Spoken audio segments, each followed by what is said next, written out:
अ, दोस्तों, अभी थोड़ी देर पहले मैंने भारत के श्रम मंत्री की जो कसम खाते हैं श्रम मंत्री बनते समय माननीय संतोष कुमार गंगवार सर का ओथ टेकिंग का मैंने वीडियो ये किया है, मैंने स्टेटस पे रखा है। तो दोस्तों, मेरा एक सवाल है यहाँ पे कि ईपीएस 95 पेंशनर्स को न्याय दिलाना ये लेबर मिनिस्टर का कर्तव्य है या ये उपकार है। अगर ये उपकार है तो संतोष कुमार गंगवार जी गलत नहीं है, वो चाहे जितना समय ले ले पेंशनरों को न्याय दिलाने के लिए, क्योंकि वो उपकार कर रहे हैं। देश ने उनको पेंशनरों को न्याय दिलाने के लिए उपकार में रखा है, उनके कर्तव्य नहीं है। उनके रोल्स एंड रिस्पॉन्सिबिलिटी में मजदूरों को न्याय दिलाना ये श्रम मंत्रालय का कर्तव्य नहीं आता है, ये उपकार की भाषा है। तो हमें लेबर मिनिस्टर को तंग करने का या परेशान करने का कोई अधिकार नहीं है दोस्तों। लेकिन क्या है ना सर कि मैं संतोष कुमार गंगवार सर को एक याद दिलाना चाहता हूं कि मैं पढ़ रहा हूं, एक 10वीं की किताब पढ़ रहा हूं, इतिहास की, राज्यशास्त्र की, जो आप ही के भारतीय जनता पार्टी ने महाराष्ट्र राज्य में एजुकेशन सिलेबस डिजाइन किया है सर। उसमें राइट बेस्ड अप्रोच, डेमोक्रेसी में लोगों को राइट क्या है, तो यहां पे उन्होंने क्या, मैं मराठी में पढ़ता हूं, फिर बाद में आपको हिंदी में एक्सप्लेन करता हूं। संतोष कुमार गंगवार सर, स्वातंत्र्य हक्काधारित दृष्टिकोन, राइट्स बेस्ड अप्रोच। स्वातंत्र्यानंतरच्या काही दशकांमध्ये भारताचे लोकशाहीकरण व्हावे म्हणून अनेक सुधारणा झाल्या, परंतु त्यात नागरिकांकडे लाभार्थी म्हणून पाहण्याची दृष्टी होती। सर, जब देश आजाद हुआ था तो लोकशाही को सशक्त करने को कई कोशिशें की है। कांग्रेस पार्टी ने लोकशाही को सशक्त करने की कई कोशिशें की है, लेकिन उस समय जनता को लाभार्थी बोल के देखा जा रहा था। जैसा आप देश की जनता को लाभार्थी बोल के देख रहे हो। आपने अनियमित, बिना किसी सोचे समझे नियोजन के लॉकडाउन जनता के ऊपर थोपा है, और जो भी आप जनता को दे रहे हो तो आप उपकार करे वैसा भाषा में दे रहे हो सर। तो उसी समय लोगों को लाभार्थी बोल के देखा जाता था, लेकिन आज के डेट में बहुत कुछ बदल रहा है। तो क्या हो रहा है, परंतु त्यात नागरिकांकडे लाभार्थी म्हणून पाहण्याची दृष्टी होती। गेल्या काही दशकातील सुधारणा मात्र नागरिकांचा तो हक्कच आहे। बोले तो जनता जो जस्टिस मांग रही है ये लाभार्थी नहीं है, ये अपने राइट्स के बेस पे मांग रही है सर।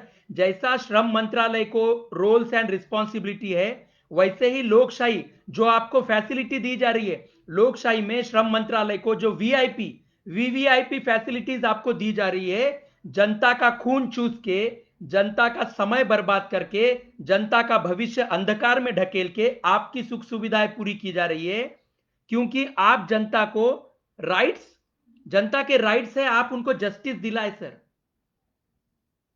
आप आप अपनी ओथ टेकिंग एक बार जरूर देख लेना सर, बार बार देख लेना, और फिर बाद में आप देश के जनता को संबोधित जरूर करना कि ईपीएस 95 पेंशनर्स को न्याय दिलाना आपका उपकार है या आपका कर्तव्य है सर, ये आपको याद करना है।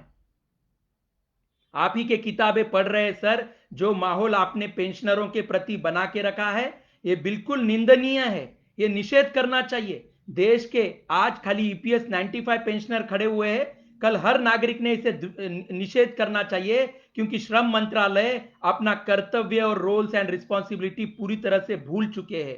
आपको लग रहा है कि हम जो न्याय मांग रहे हैं, आपको उपकार कर रहे, आप हमारे पे उपकार कर रहे हो, आप अपना समय ले रहे हो, लेकिन आपका कर्तव्य बनता है कि आप जनता के सामने आके इन पेंशनरों से माफी मांगे कि इनके प्रति आपका रवैया बहुत गलत था।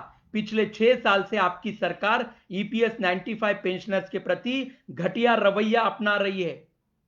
सर, आपको फैसिलिटी देने में देश ने कुछ कमी की है क्या? देश ने आपको फैसिलिटी देने में, वीवीआईपी फैसिलिटीज देने में कुछ कमी की है? आप श्रम मंत्रालय हो, आप अपने ऑफिस का कार्यालय देख लीजिए, घर का तो दूर की बात है, आप सिर्फ अपने ऑफिस का कार्यालय देख लीजिए और गरीब पेंशनरों के घर का परिस्थिति देख लीजिए, आपको अंदाजा हो जाएगा कि आप किस तरह से अभद्र व्यवहार कर रहे हो। ये निषेधार्थ है सर। पूरे देश में ये लेबर मिनिस्टर के प्रति निषेधार्थ वातावरण बनना चाहिए, क्योंकि आपका रवैया पेंशनरों के प्रति, मजदूरों के प्रति बेहद ही निंदनीय है सर। मैं कड़क शब्दों में आपकी निंदा करता हूं सर, क्योंकि आप अपने दायित्व से पीछे हट चुके हो और आप पेंशनरों के प्रति उपकार बता रहे हो, हालांकि आप अपने रोल्स एंड रिस्पॉन्सिबिलिटी पूरी तरह से भूल चुके हो सर। देश ने आपको वीआईपी फैसिलिटी देने में कोई कमी नहीं की, आपको शासकीय बंगले मिले हैं, आपको एसी का कार्यालय मिला है, लेकिन आप इन गरीब पेंशनरों को जिस तरह से समय बर्बाद कर रहे हो, आप इनसे बात करने का आपका तरीका बराबर नहीं। अगर नैक कमेटी आपसे मिलने को आती है, आप दिल्ली में बुलाते हो। सर, श्रम मंत्रालय का काम है या पंत प्रधान का काम है ये? आपके रोल्स एंड रिस्पॉन्सिबिलिटी, आपकी कसम एक बार देख लीजिए। आपने मजदूरों के प्रति मंत्रालय लिया है। अगर आपको मजदूरों के प्रति कोई संवेदनशीलता नहीं, उनके भविष्य के प्रति, उनके स्वास्थ्य के प्रति कोई संवेदनशीलता नहीं, कोई हमदर्दी नहीं, आपको अपनी रोल्स एंड रिस्पॉन्सिबिलिटी निभानी नहीं है, तो आपको अपना राजीनामा देना पड़ेगा सर। आप जनता का और पेंशनरों का जो समय बर्बाद कर रहे हो, मजदूरों का, आपको राजीनामा देना चाहिए सर, क्योंकि ये आपका उत्तरदायित्व बनता है। अगर जनता कहीं गलत होती है तो प्रशासन उनको डांटता है, उनको सजा देता है, लेकिन अगर मंत्री गलत है तो जनता को पूरा अधिकार है उनका राजीनामा मांगने का सर। या तो आप ईपीएस 95 पेंशनर्स को न्याय दिलाइए, नहीं तो आप अपना राजीनामा दीजिए, क्योंकि लेबर मिनिस्टर अपना कर्तव्य पूरी तरह से भूल चुका है, उसे बार बार याद दिलाना पड़ेगा। सर, आपको कौन सी चीज की कमी की है देश ने? इतनी बर्बादी में भी आपको माननीय वर्ड यूज किया है सर। पेंशनर आपके तरफ आशा भरी नजरों से देख रहे हैं सर, और आप जिस तरह से अभद्र व्यवहार कर रहे हो, पेंशनरों को टालम टोल कर रहे हो, यह बेहद ही निंदनीय है। रोज एक पेंशनर मर रहा है सर, और आपको उनकी कोई फिक्र नहीं है सर। आपको वीआईपी फैसिलिटी मिलने में कोई कमी नहीं, आपके पीछे पुलिस प्रोटेक्शन, आपके पीछे समस्त सचिव लोग हैं। ईपीएफओ का अभद्र व्यवहार इस देश के सामने लाके रहूंगा सर मैं, याद रखना एक दिन। और आपको राजीनामा देना पड़ेगा, या तो आपको पेंशनरों को न्याय दिलाना पड़ेगा, नहीं तो आपको राजीनामा देना पड़ेगा सर, क्योंकि आप अपने कर्तव्यों से मुंह कर गए हो सर। यह काम पंत प्रधान का नहीं, यह काम लेबर मिनिस्टर का है। आप कह दीजिए कि पूरा काम पंत प्रधान देखते हैं, तो लेबर मिनिस्टर की हमें जरूरत नहीं, आप पहले राजीनामा दीजिए सर। देश के सामने आइए और आपने पेंशनरों से कैसा अभद्र व्यवहार किया है, नैक कमेटी के साथ कैसा अभद्र व्यवहार किया है, पूरे देश के जनता को समक्ष रह के बात कीजिए सर।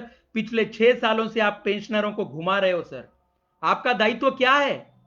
देश की जनता आपके सामने गिड़गिड़ा रही है, भीख मांग रही है, रोज पेंशनर मर रहे हैं, और आप अपना वीआईपी दर्जा छोड़ नहीं रहे हो। शर्म आनी चाहिए सर। ये बहुत, आज मैं अपनी पूरी मर्यादा खो चुका हूं, क्योंकि मेरे को नहीं लगता कि जो मिनिस्टर अपना उत्तरदायित्व निभाता नहीं है उसको कड़क शब्दों में निंदा होनी चाहिए। ये लोकशाही है। अगर आप हमें पुलिस का ढोस दिखाते हो तो आपको भी कानून का ढोस होना चाहिए सर। आपको अपनी रोल्स एंड रिस्पॉन्सिबिलिटी याद आनी चाहिए सर, नहीं तो आप राजीनामा दे दीजिए सर। कोई और अन्य आदमी आके आपका कार्यभार आगे का बढ़ाएगा सर।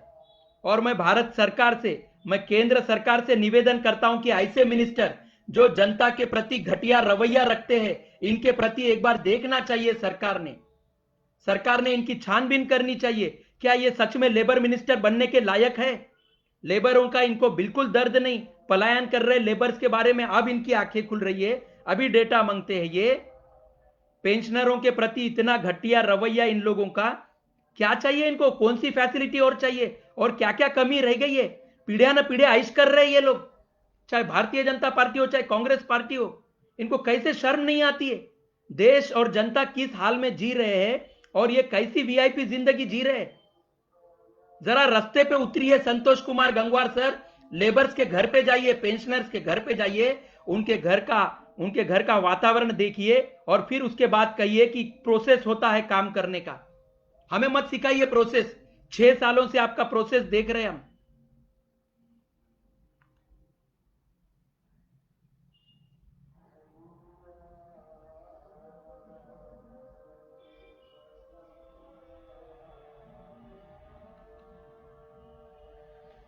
सर, माननीय श्रम मंत्री संतोष कुमार गंगवार सर, ऐसे नहीं होता है।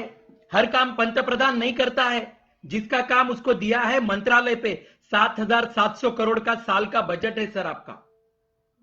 श्रम मंत्रालय का बजट 7,700 करोड़ है सर।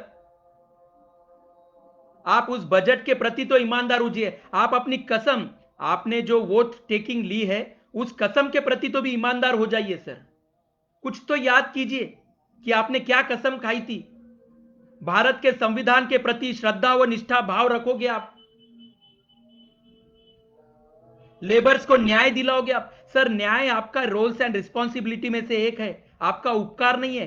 पेंशनर लोग आपको गिड़गिड़ा रहे, भीख मांग रहे, ये आपका उपकार नहीं है, आपका कर्तव्य है। सर, आपने भी याद करना चाहिए। आपको हमने मान दिया, आपको सम्मान दिया, आपके पास कई निवेदन आए, लेकिन अभी तक आप एक एक लेबर मिनिस्टर का कर्तव्य निभाने में सक्षम नहीं हो। सर, आपको किस किस चीज की कमी है? सर, आप बता दीजिए, आपको क्या प्रॉब्लम्स हो रहे हैं? ईपीएस 95 पेंशनर्स को न्याय दिलाने में आपको क्या बाधाएं आ रही है? देश के जनता के सामने आके जरा समक्ष बोल दीजिए सर, और कह दीजिए कि आपको न्याय दिलाना आपका कर्तव्य नहीं है, पेंशनरों को न्याय दिलाना आपका कर्तव्य नहीं है। पूरे देश को संबोधित कर दीजिए सर, हम भी देखना चाहते हैं आपको, हम सुनना चाहते हैं आपको। जब भारत के पंत प्रधान ने पीएमओ ऑफिस को पूरा दिशा निर्देश दे दिया है कि इनका काम प्राथमिकता के साथ होना चाहिए, तो लेबर मिनिस्टर का कर्तव्य था कि समय समय पे ईपीएस 95 पेंशनर्स को, नैक कमेटी को पत्र व्यवहार किया जाए, उन्हें लिख के भेजा जाए कि आपका काम हो रहा है। हम समझ जाते थे कि आप हमें लिख के देते थे आपका काम हो रहा है, तो हमें समझ जाता था कि भारत के माननीय श्रम मंत्री इन गरीब पेंशनरों को न्याय दिलाने के लिए अपने कर्तव्य पथ पर अग्रसर है। आप मुंह जबानी जो भाषा करते हो वो लिख के दीजिए सर, टीवी के सामने आके बात कीजिए सर। आप ऐसे उड़ाउड़ी बातें नहीं कर सकते सर। आप एक प्रतिष्ठित, एक देश के, एक गौरवशाली देश के आप लेबर मिनिस्टर हो सर। इस देश का इतिहास हमेशा से अन्याय के खिलाफ रहा है, शोषण के खिलाफ रहा है, और आप श्रम मंत्री होने के बावजूद इन गरीब पेंशनरों को, इनके ऊपर हुए अन्याय के प्रति इनको न्याय नहीं दिला सकते सर। तो आपको हम किस शब्दों में आपका मान रखना चाहिए सर? आप बोलिए, हमारी आत्मा तो भी आपका मान रखेंगी क्या सर? 65 लाख परिवारों को आप लोग धोखा दे रहे हो सर, टालम टोल कर रहे हो, सिर्फ अपनी राजनीति कर रहे हो, अपनी वोट बैंक बचाने में लगे हो, अपने शासकीय फैसिलिटीज इस्तेमाल कर रहे हो सर। क्या कमी रखी है इस देश ने आपको फैसिलिटी देने में? शासकीय बंगले नहीं मिले आपको? आपको गाड़ियां नहीं मिली है सर? पैसा नहीं मिलता है सर? आपको बताइए, आपके खर्चों के लिए आपको पैसा नहीं मिलता है क्या सर? हर वीआईपी फैसिलिटी आपको मिलती है सर, और हमेशा से आपको हर चीज में आपका बैनर रहता है, हर चीज में आपका नाम रहता है सर। ईपीएफओ के चेयरपर्सन हो सर आप।